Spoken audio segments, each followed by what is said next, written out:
জেলা আওয়ামী লীগের উপদপ্তর সম্পাদক কর্মসূচিতে অব্যাহতি উপলক্ষে আমি সংবাদ সম্মেলন করছি। স্থান বিশ্বনাথ মডেল প্রেস ক্লাব, নতুন বাজার, সিলেট। তারিখ ও সময় সন্ধ্যা 7:30 হবে সম্ভবত, 3/5/2025 ইংরেজি। আসসালামু আলাইকুম প্রিয় সাংবাদিক ভাইরা, আমি মোহাম্মদ নুরুল হক, সাবেক মেম্বার, পিতা মৃত আব্দুল আলী, গ্রাম জানাইয়া, উপজেলা বিশ্বনাথ, জেলা সিলেট। আপনারা নিশ্চয় অবগত আছেন যে আমি আওয়ামী লীগের রাজনীতির সঙ্গে সম্পৃক্ত ছিলাম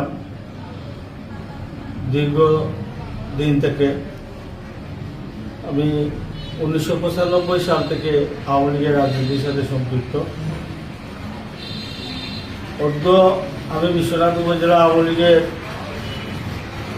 আজকে 3/5/2025 ইংরেজি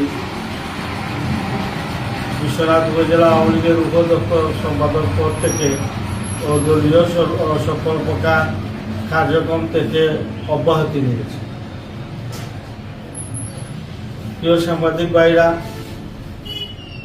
আমি আপনাদের মাধ্যমে বিশ্বনাথ উপজেলাবাসীকে জানাতে চাই যে আমার পারিবারিক নানা সমস্যার কারণে দলীয় পদপদবি থেকে আমাকে অব্যাহতি নিতে হয়েছে। পাশাপাশি ভবিষ্যতে আমি আর কোনো রাজনৈতিক দলের সঙ্গে সম্পৃক্ত হতে চাই না এবং হব না। প্রিয় সাংবাদিক ভাইরা, আপনাদের মাধ্যমে আমি বিশেষ করে বিশ্বনাথ উপজেলা আওয়ামী লীগের নেতা কর্মীদের সাথে দীর্ঘদিন চলাফেরা করেছি, একসাথে রাজনীতি করেছি। আমি আপনাদের মাধ্যমে তাদের সবার কাছে ক্ষমা চাচ্ছি, এই কারণে আমার চলাফেরার মাধ্যমে কেউ যদি কোনোদিন কষ্ট পেয়ে থাকেন আমাকে মাফ করে দিবেন। আমি রাজনীতি করাকালীন সময়ে বিশ্বনাথের কোনো মানুষকে যদি কষ্ট দিয়ে থাকি, আমি মানুষ, আমার ভুল হবে, স্বাভাবিক, আমাকে মাফ করে দিবেন। আমার জানা মতে বিশ্বনাথের কোনো মানুষকে